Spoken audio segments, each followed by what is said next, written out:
வணக்கம் மக்களே. இன்றைக்கி நம்ம பார்க்க போகிற கதை என்னென்னா, பூசலார் நாயனார் பற்றின கதை.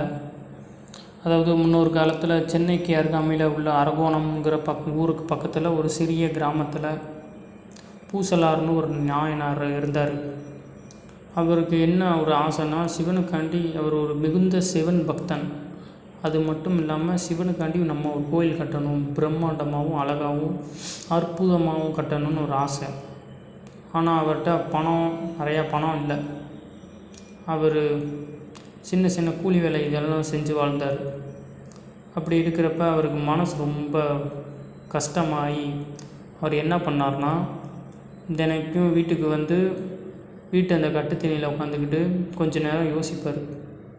சிவபெருமானுக்காண்டி நம்ம ஒரு கோயில் கட்டணும், அதுக்கு தேவையான மனசாலே ஆனால் நினப்பார்.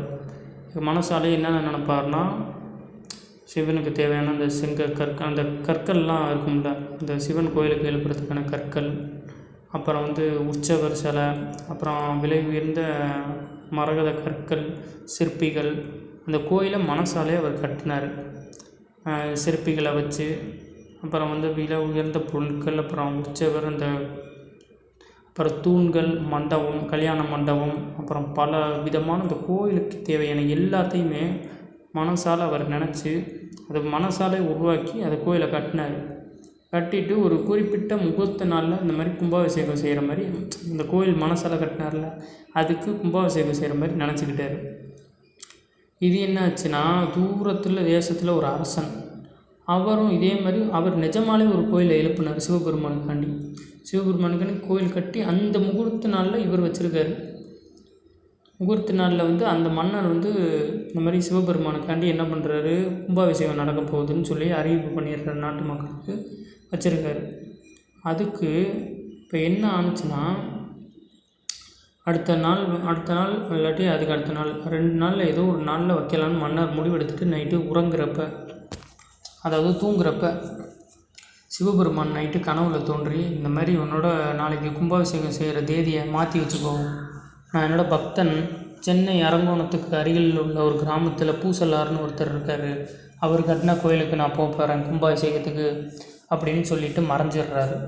உடனே விழித்து எழுந்த மன்னன், அதாவது கண்ணை திறந்து பார்த்த அந்த மன்னன் என்ன பண்ணார்னா, நம்மளோட ஒரு பிரம்மாண்டமாக ஒரு கோயில் கட்டியிருக்காரு, அந்த கோயிலுக்கு போய் முதல்ல பார்க்கணும், எவ்வளோ அழகாக நுட்பமாக கட்டியிருக்காருன்னு, அங்கே உள்ள அவரை போய் முதல்ல வணங்கணும்னு சொல்லிட்டு, அவரும் மிகுந்த சிவன் பக்தன் அந்த மன்னர்.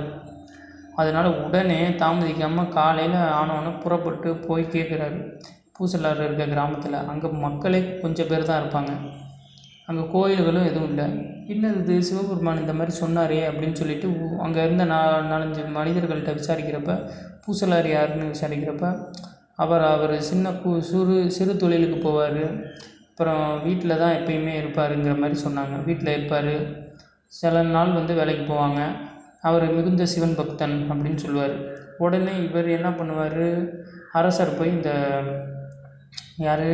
பூசலார்கிட்ட கேட்பார், இந்த மாதிரி சிவபெருமான் நான் ஒரு கோயில் கட்டியிருக்கேன், அதுக்கு கும்பாபிஷேகம் நாளைக்கு பண்ணுறேன், ஆனால் சிவபெருமான் நாளைக்கு பண்ணுறேன்னு நினச்சிக்கிட்டு தூங்கினேன், ஆனால் சிவபெருமான் என்ன சொன்னார்னா, இந்த மாதிரி நீங்கள் இன்றைக்கி கும்பாபிஷேகம் பண்ணுறீங்கன்னு சொன்னார், அதனால தான் இங்கே வந்தேன் அப்படின்னு பார்க்க வந்தால், சிவபெருமான் அப்போ பூசலார் சொல்லுவார், சிவபெருமான் என்னையும் ஒரு பொருட்டாக நினச்சி கும்பாபிஷேகத்துக்கு என்னோட உள்ளத்தில் உள்ள கோயிலுக்கு வந்திருக்காரே, அன்பே சிவம், சிவனோட கருணையே கருணை, சிவத்தை நான் உணர்ந்தேன் அப்படின்னு சொல்லிட்டு மனசாலே இந்த கோயிலை கட்டி முடித்ததுக்கப்புறம் மனசாலே பக்கத்துலேயே அரசரும் இருக்கார், மனசாலே அப்படியே கும்பாபிஷேகம் நடக்குது.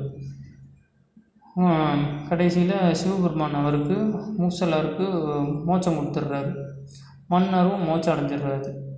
இந்த கதை பிடிச்சிருந்தால் லைக் பண்ணுங்கள், ஷேர் பண்ணுங்கள், சப்ஸ்கிரைப் பண்ணுங்கள், கீழே தெரிகிற பெல் பட்டனை ப்ரெஸ் பண்ணுங்கள். மேலும் கதைகள் எதுவும் தமிழ் கதைகள் வேண்டும்னா லைக் பண்ணுங்கள், அப்புறம் கமெண்ட் பண்ணுங்கள், தெரிஞ்சுக்கிறேன்.